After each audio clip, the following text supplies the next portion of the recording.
Hi, I'm Trey. Tonight, my question is, what is the Antiverse, and what is it doing here?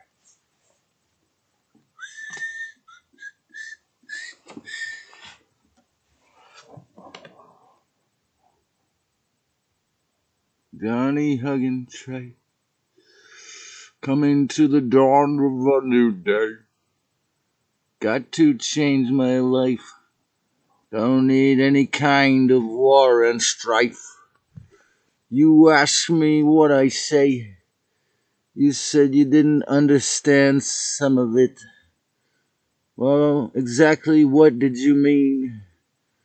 Write your questions in the comments, 'cause it's games without frontiers, at war with our fears.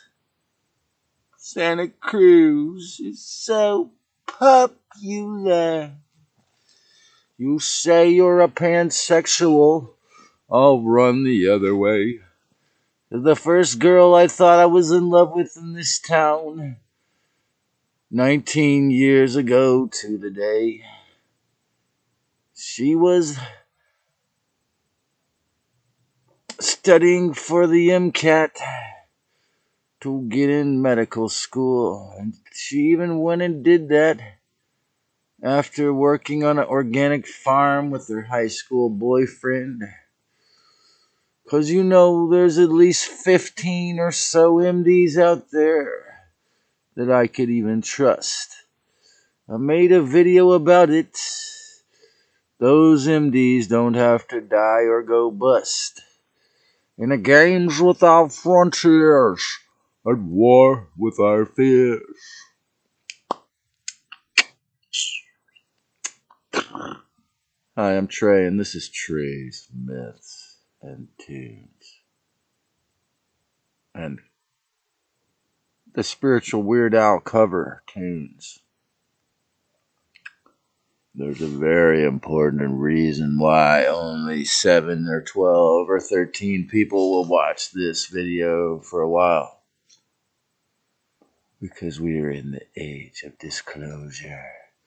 YouTube must pretend to allow me to have freedom of speech, but only in a limited hangout. What does that mean? That means because, well, perhaps I'm playing the blame game, and it's because I haven't learned the art of YouTube marketing, or simply that I refuse to get a cell phone. I don't have a pretty sign and a pretty shaven face and a nice light and a beautiful room in my house to make the video. But I do have a wonderful four-legged making commentary in the background, who's much wiser and more ancient of a species than the canines that live in your house. And as I've said before, I have a coyote on my totem pole. So that is one of the reasons why I was confused when I was a younger person. After being ordained Presbyterian at age 15 and starting Castaneda books at 16 and reading the Tao Te Ching at age 18, I, myself, really identified with all of those traditions in different ways. But I identified as a Heyoka. Already as a teenager, I realized sacred clowning was part of my regimen, and I even saw the one I consider to be the greatest Heyoka of our generation, Mr. Lee Scratch Perry, who basically co-invented or helped to invent reggae music and certainly invented dub music live at the Catalyst in downtown Santa Cruz twice. And, I think he was probably, being a Pisces, Aquarius, he's probably well aware of this sort of thing. And, he would take 3 months off of cannabis every year because he wanted it to be psychedelic. And, Jamaica, well, he would probably drink red wine in that time, but, Jamaica never criminalized shrooms. We have our mayor of Santa Cruz that decriminalize them to make us the third or fourth town in America, but Jamaica never criminalized them. So,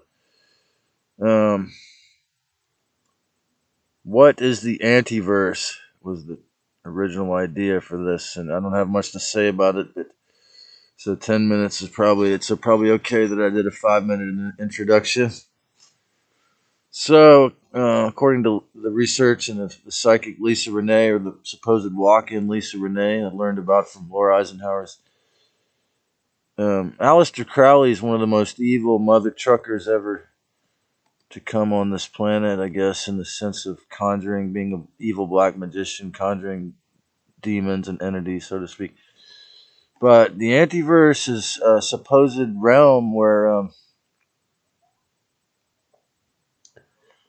it's beyond the Draco reptilians. They don't have physical bodies in this sense, but they're even more service to self or negative or anti-life even more anti-life than the reptilians. And so it's like Alester, like I mentioned before, Jimmy Page bought the house Alester Crowley built on the Loch Ness where the sun never shines, and recorded Led Zeppelin 4 there. And so I might have been interacting with these spirits since I was 13. I don't know, but it's it just struck me tonight. It's like, imagine if you want to think about the motivation these beings have, or even say BG or whoever was behind the lockdown and the forcing of the shots and all that.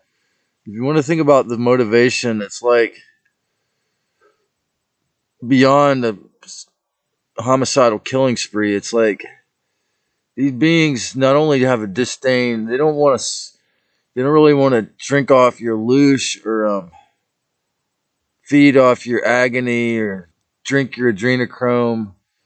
They simply actually feed off your suicidal thoughts, your self-destruction at all, at any level. Like because you have to realize that the word antiverse, it's like when you think about, again, Bruce Jenner, for example, as I've said before, or the Wachowski brothers being like perhaps forced into the highest ritual luciferic um, abuse, ritualistic abuse, is that giving the surgeon all that money to carve you into the opposite gender, right? So that idea is a good example of something that can only spring out of this similar consciousness or from this place, because it is totally against life, organic life. It has nothing but disdain.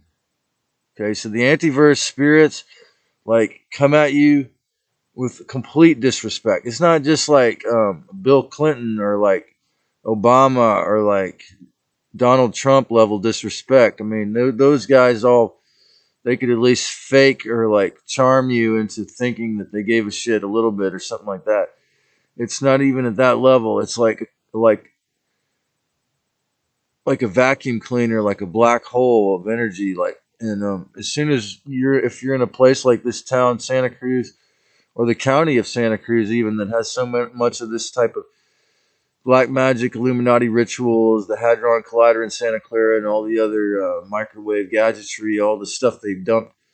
Again, I was shocked yesterday. I wouldn't say shocked, but it was intense for me to have my poncho covering my bicycle handlebars, and I saw what I thought was tiny bits of sleet and rain coming out of the cloud. And I looked down, and it was smaller than grains of sand. Tiny, tiny. It looked like diamonds.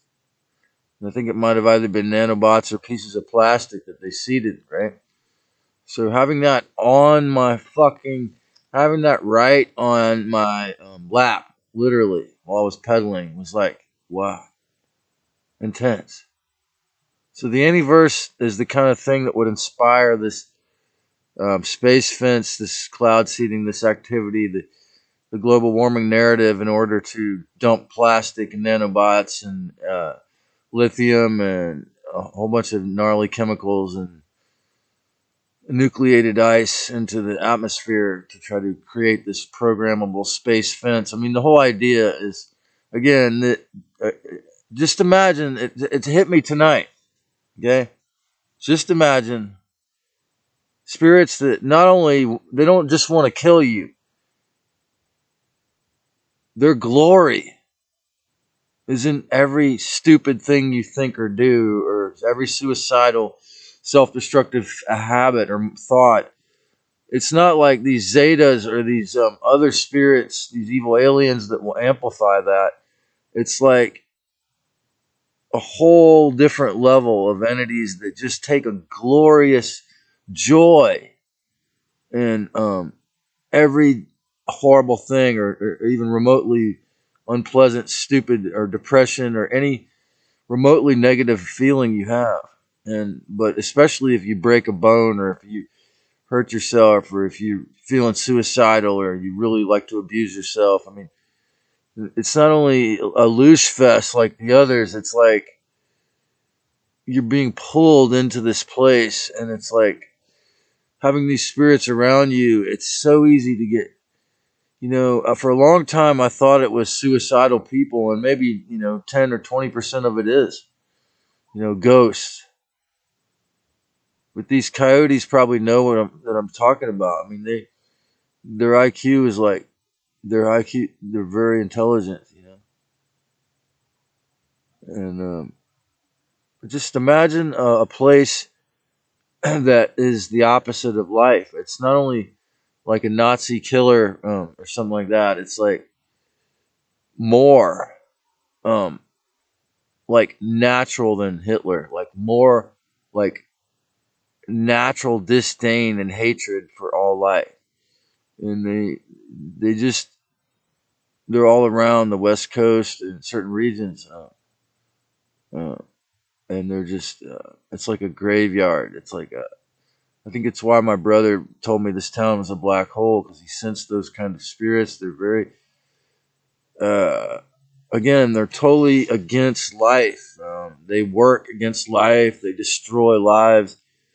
Very similar to the other aliens and the Illuminati, black magicians, and ghosts. I mean, they all work together, but these guys are just like, or these beings are just like, it's beyond vampiring. It's like they are completely negative, like not any hope of like some of the reptilians. I think maybe I could impress upon them that like the golden rule in some way, or maybe not. I don't know. But they're still in a bipedal form, right? But these things don't even like need your blood.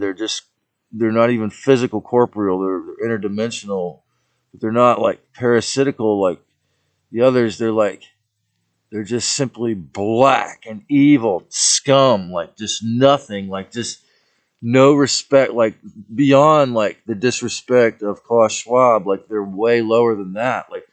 Like they just like completely repel any kind of life, like any kind of construction, like even demonic construction, like they derail even the other demons. So it's crazy. But I think Alester Crowley brought about a lot of these type of entities into the planet. So it's just when you think about this, that every day, most of us, or at least in this type of region or certain places, every day, empaths are having to put up with this shit and deal with it. And they're not even, some of them are not even aware of it, or they think it's ghosts. A lot of shamans think it's only ghosts or something like that. And again, to some degree, it is maybe 10, 20% of it, or is, or whatever. But like, the disrespectful fourth dimensional beings come in so many forms that gets to the point where you can start to actually notice, like again, the archons are a little bit different. They're more like trying to force you to toe the line, and but these antiverse spirits are like just like completely nothing, just like no, just pulling you into the realm of nowhere.